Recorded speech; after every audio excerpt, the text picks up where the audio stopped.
저의 초등학교 시절에 숙제를 안 해오면 앞으로 불려나갔어요. 그리고 선생님이 엎드려 뻗쳐를 시켰습니다. 그리고서는 아주 긴 지시봉이기도 하고 막대기기도 하고 회초리기도 하고 굿을 들고서는 한 학생 그렇게 물었어요. 왜 숙제를 안 해왔느냐고. 그러면 대부분의 학생들의 답이 고추반 매느냐고, 못 해왔어요, 그러지를 않나, 또는 아기 동생을 보느라고 시간이 없어서 숙제를 못했습니다, 그러지를 않나. 그런가 하면은 산에 소 풀을 먹이러 가서 시간이 없어서 숙제를 못 해왔습니다, 그렇게 답을 했는데요, 전부 다 하나같이 가정에 이 가사일을 돕느냐고, 그렇게 숙제할 시간이 없었다, 그렇게 얘기를 했어요. 그렇게 말하면 혹시라도 선생님이 긍휼히 여겨서 봐주시지는 않을까, 이와 같은 마음으로 그렇게 답을 했는데요, 그런데 먹히지를 않았어요. 저도 가끔씩 그 중에 한 사람이었거든요. 영락없이 이 엉덩이에는 불이 났습니다. 길고 딱딱한 그 지시봉이 아주 무시무시했어요. 지금 생각에 한번 봐주기 시작하면, 서울에서 이렇게 내려온 선생님이 처음에 봐주다가 한번 봐주기 시작하면 어떻게 되겠어요? 매일같이 고추반 메고 매일같이 아기 동생 봐줘야 되고, 그러니까 숙제 안 해올 것 아니겠습니까? 인정사정 없이 매를 맞게 되니 겁이 나서 다들 다음부터는 숙제를 열심히 해왔거든요. 그런데 그 무서운 선생님의 이 지시봉 막대기는 보기에도 아주 매끈하고 또 동시에 공포의 막대기였었는데, 거기에 쓴 글자를 지금도 기억을 해요. 뭐라고 써 있었는가 하면 사랑의 매, 이렇게 거기다가 써 놓았었습니다. 그 글자를 보면서 저희 친구들은 픽픽거리면서 사랑의 매 그러면서 끄덕이면서 했던 얘기는 뭐였었는가 하면 사랑의 매는 무슨 겁나는 매지, 이렇게 서로 고개를 끄덕였습니다. 여러분, 그런데 그 사랑의 매는 그 글자 그대로 써 있는 대로 사랑의 매였으니, 여러분, 시간이 지나고 보니 그 거친 시골 아이들이 말이죠, 그 사랑의 매로 인해서 밤이면 등잔불 밑에서 열심히 숙제를 하고 했었거든요. 그러면서 배워가고 또 깨달아 알아가는 것 아니겠습니까?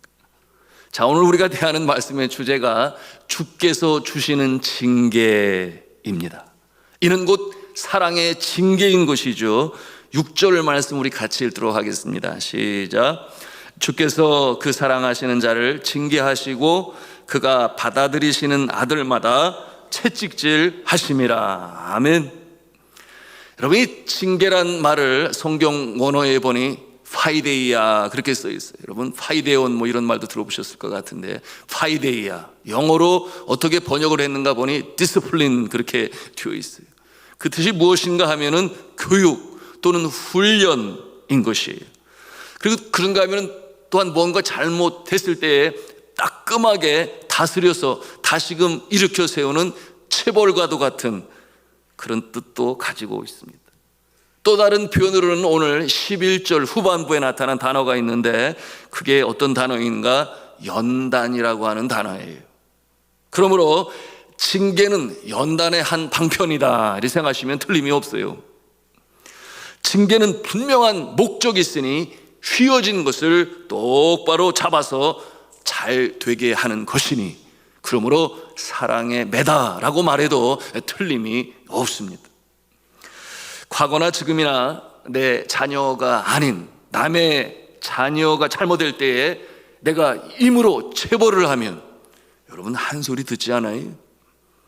그들의 주장은 무엇입니까? 오지랖도 넓게 자기 자식이나 잘 단속할 것이지 남의 애들까지 왜 참견을 하고 난리야? 이런 식으로 표현을 할 것입니다. 그러므로 내가 무언가를 잘못하고 심지어 죄를 범하여도 부모님이 가만히 있으면 8절의 말씀해 보니 뭐라고 그랬어요? 나는 사생아 또는 친아들이 아니다 라고 하는 그런 표현을 썼는데요, 여러분 8절 말씀을 같이 읽도록 하겠습니다. 시작. 징계는 다 받는 것이거늘 너희에게 없으면 사생자요 친아들이 아니니라. 이게 무슨 말씀이겠어요? 징계가 필요할 때에 부모님으로부터 징계를 받지 아니하면 뭔가 잘못된 것이다. 징계를 받는 것은 유익한 것이요 고침을 받는 것이니 살리는 역사이기 때문에 그러한 것입니다. 우리 10절과 11절 말씀을 또 같이 읽겠습니다. 시작. 그들은 잠시 자기의 뜻대로 우리를 징계하였거니와 오직 하나님은 우리의 유익을 위하여 그의 거룩하심에 참여하게 하시느니라. 무릇 징계가 당시에는 즐거워 보이지 않고 슬퍼 보이나 후에 그로 말미암아 연단받은 자들은 의와 평강의 열매를 맺느니라. 아멘. 자, 이 말씀에서 그들은 잠시 자기의 뜻대로 징계한다 그랬는데 그들이 누구겠어요? 육신의 부모님이죠. 그런데 우리 하늘 아버지신 하나님께서는 틀림이 없으시니 우리의 유익을 위하여 이렇게 징계하신다 말씀하시는 것입니다. 여러분, 징계의 목적이 뭐라고 그랬어요? 말씀해 보니 거룩하게 되는 것이라 그랬어요. 그러므로 징계의 최종적인 목적이 무엇이냐?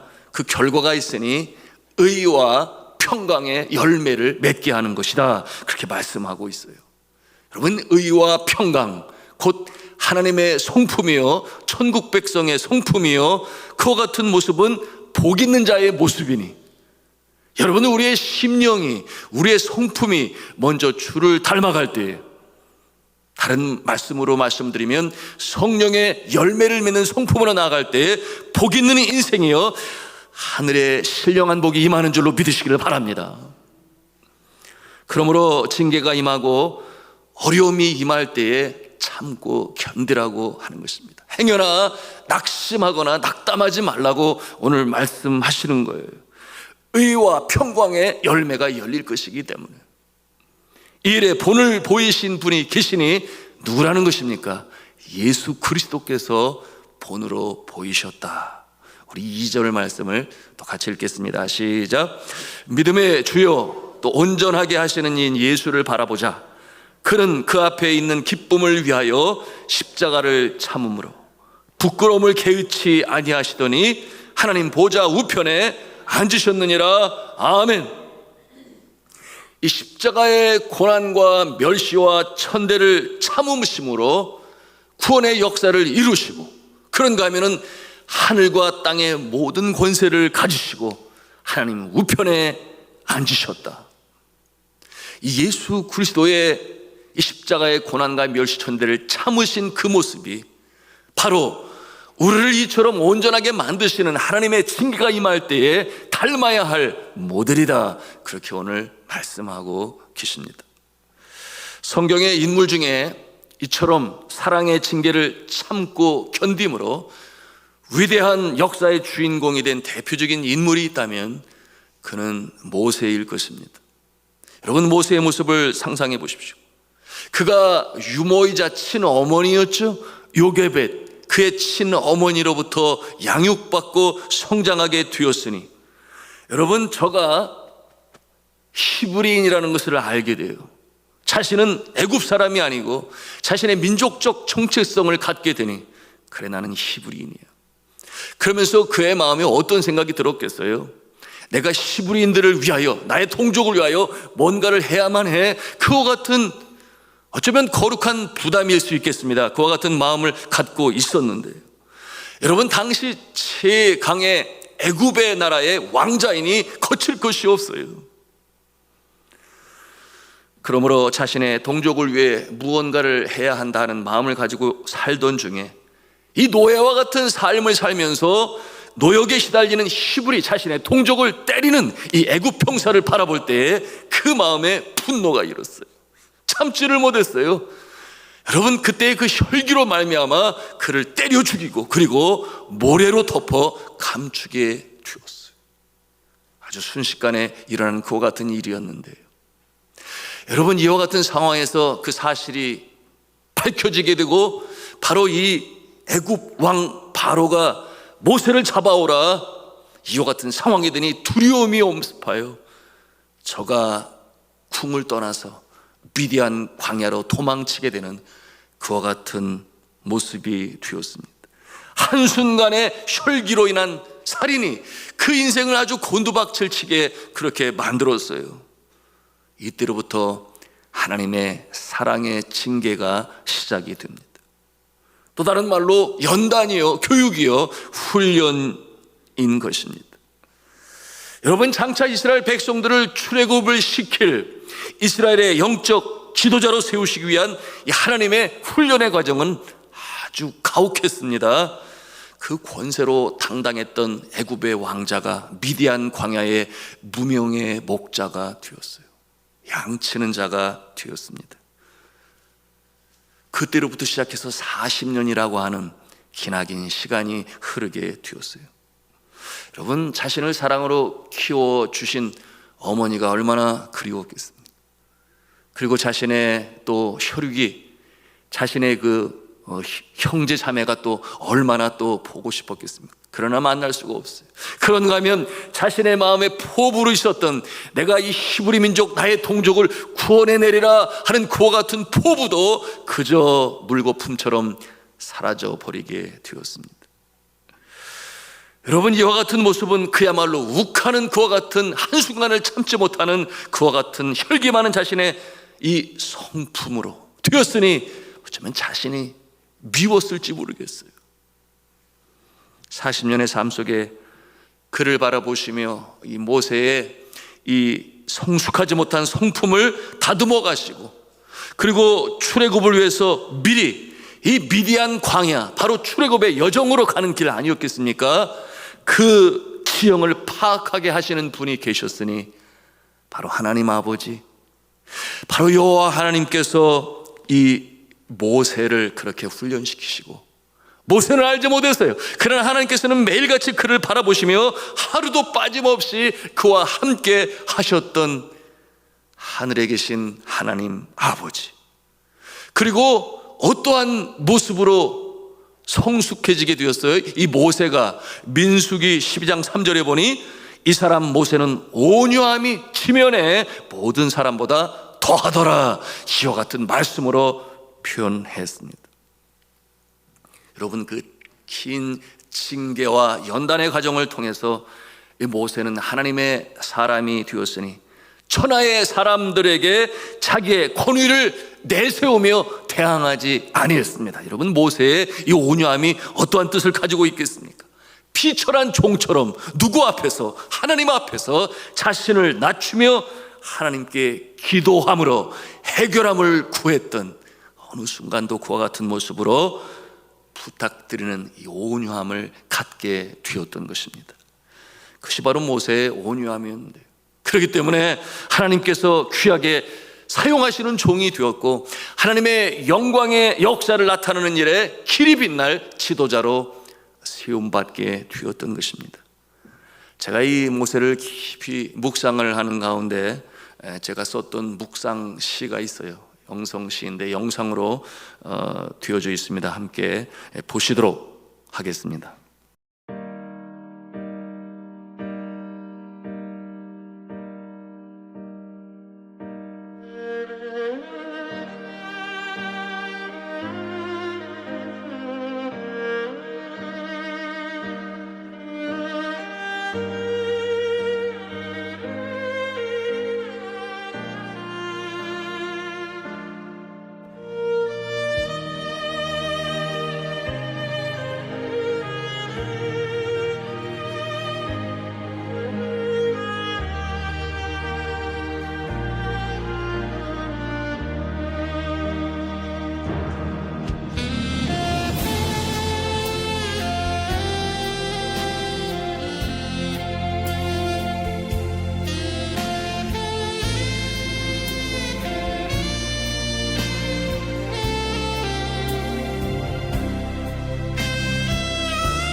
시간 우리가 함께 기도하기를 원합니다.